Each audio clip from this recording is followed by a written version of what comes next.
इस लेसन में हम चैप्टर नंबर 3 इंटीग्रेशन एक्सरसाइज 3.3 का क्वेश्चन नंबर 2 सॉल्व करेंगे और क्वेश्चन हमारे पास है आई फॉर इंटीग्रल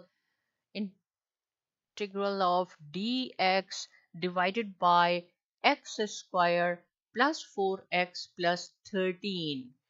मैं दोबारा आपको बताती हूँ कि ये एक्सरसाइज हमने सब्स्टिट्यूट मेथड पे सॉल्व करनी है। देखिए सबसे पहले जो लास्ट क्वेश्चन हमने किया, हमने ऊपर चेक किया था कि जो फंक्शन आपका डिनोमिनेटर में है आया उसका डेरिवेटिव न्यूमरेटर में है या नहीं है। इसका डेरिवेटिव क्या होगा विथ रिस्पेक्ट टू x, ये हो जाएगा 2x प्लस 4 जो कि यहाँ मौजूद नहीं है। अब हम क्या करते हैं, हम इसको देखते हैं कि इसका स्क्वायर कंप्लीट होता है जो डिनोमिनेटर में है आपके पास। तो उसको मैं आपको बताती हूँ कि कैसे चेक करते हैं। यहाँ पे हम a plus b whole square का फॉर्मूला यूज करेंगे। फर्स्ट स्क्वायर हो गया आपके पास, राइट। क्या होता है ए स्क्वायर प्लस 2ab, 2 फॉर्मूले का हो गया। इंस्टेड ऑफ ए के बजाय यहाँ हमें x दिया गया है, a लिखा और b। देखें b हमें नहीं मालूम क्या है, लेकिन यहाँ पे हमने ऐसा एक कांस्टेंट लिखना है कि जब हम उसको मल्टीप्लाई करें तो वो 4x होना चाहिए। तो 2x तो ऑलरेडी यहाँ मौजूद है, बहुत इजीली पता चल जाएगा कि अगर हम यहाँ 2 लिख दें, 2 टाइम्स 4 हो जाएगा, 4x ये हो जाएगा, तो हमारा स्क्वायर कंप्लीट हो जाएगा, राइट। तो ये हो गया हमारे पास।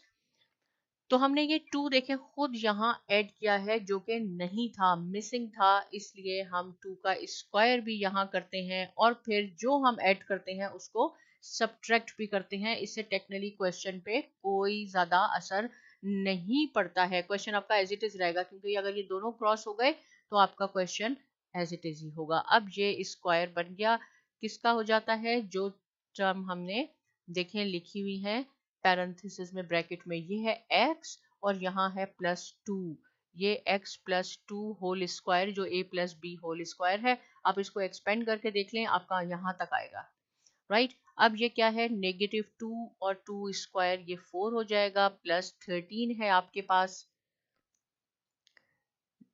dx। इसको हम सॉल्व करते हैं, ये है x plus 2 whole square plus 9। और अब हमें यहां से पता चल रहा है, यहां मैं करती हूँ फिर नेक्स्ट स्क्रीन पे चलते हैं, ये हो जाएगा dx x plus 2 whole square और प्लस 3 स्क्वायर, राइट। अब हमारा क्वेश्चन यहाँ से बहुत इजी हो गया। क्या होगा यहाँ पे, देखें यहाँ हम सपोज कर लेते हैं कि let y is equal to x plus 2,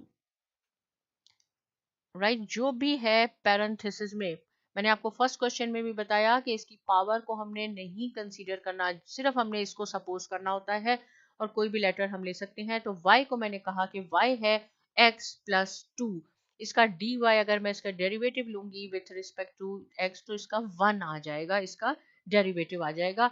अब हम तो ये क्या हो जाएगा, क्वेश्चन आपका क्या बन जाएगा, ये बन जाएगा dy divided by y square plus 3 square. मैं एक दफा आपको दोबारा बताती हूँ ये कैसे हुआ। देखें dx ये है, यहाँ पे मैंने dx भी लिखना है, 1 dx और ये भी 1 dx है। 1 dx किसके इक्वल हो गया, dy के इक्वल हो गया, इसलिए मैं इसको न्यूमरेटर में इसकी जगह dy लिख दिया। x प्लस 2 को हमने क्या सपोज किया था, y, ये y स्क्वायर हो गया, इसलिए ये y स्क्वायर प्लस 3 स्क्वायर है, राइट। और ये एक्सरसाइज मैं आपको बार बार बताती हूँ कि सब्स्टिट्यूट मेथड से करनी है, इसलिए हम इसको सपोज करते हैं और ये एक फॉर्मूला बन गया। फॉर्मूला क्या है आपके पास, यहाँ मैं लिखती हूँ dx a स्क्वायर, a कोई भी कांस्टेंट हो सकता है, प्लस x स्क्वायर, ये कैसे एक्सपेंड करते हैं, 1 over a tangent inverse x over a।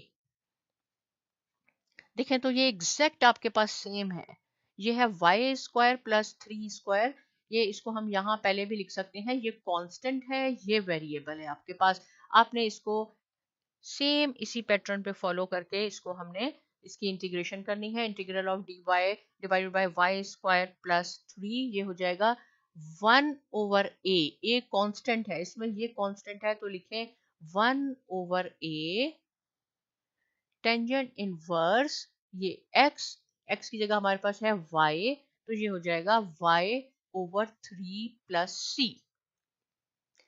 देखिए ये जो है ना यहाँ पे आके ये फॉर्मूला बन जाता है, इसलिए आपने इसको ऐसे एक्सपेंड करना है 1/a।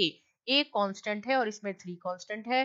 Tangent inverse x/a, x की जगह आपके पास y मौजूद है, a3 है, y/3 + c। लेकिन ये क्वेश्चन हमने यहाँ नहीं खत्म करना, क्योंकि y को हमने सपोज किया था कि x + 2 है, तो जहां y होगा वहां आपने x + 2 लिखना है। कैसे हो जाएगा 1/3 tangent inverse x + 2 divided by 3 + c। ये इसकी इंटीग्रेशन है, ये इसका आंसर है।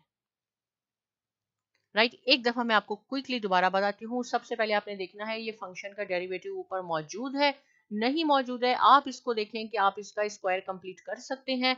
हमने इसका स्क्वायर कंप्लीट किया, यहाँ पे आके ये a² + b², जो कि हमारा एक फार्मूला है, वो बन जाता है। इसलिए हम सपोज कर लेते हैं कि y इसके इक्वल है और y की हमने वैल्यू से उसको सॉल्व कर लिया। आखिर में y की वैल्यू जरूर आपने पुट करनी है, इसको बिल्कुल नहीं भूलना आपने।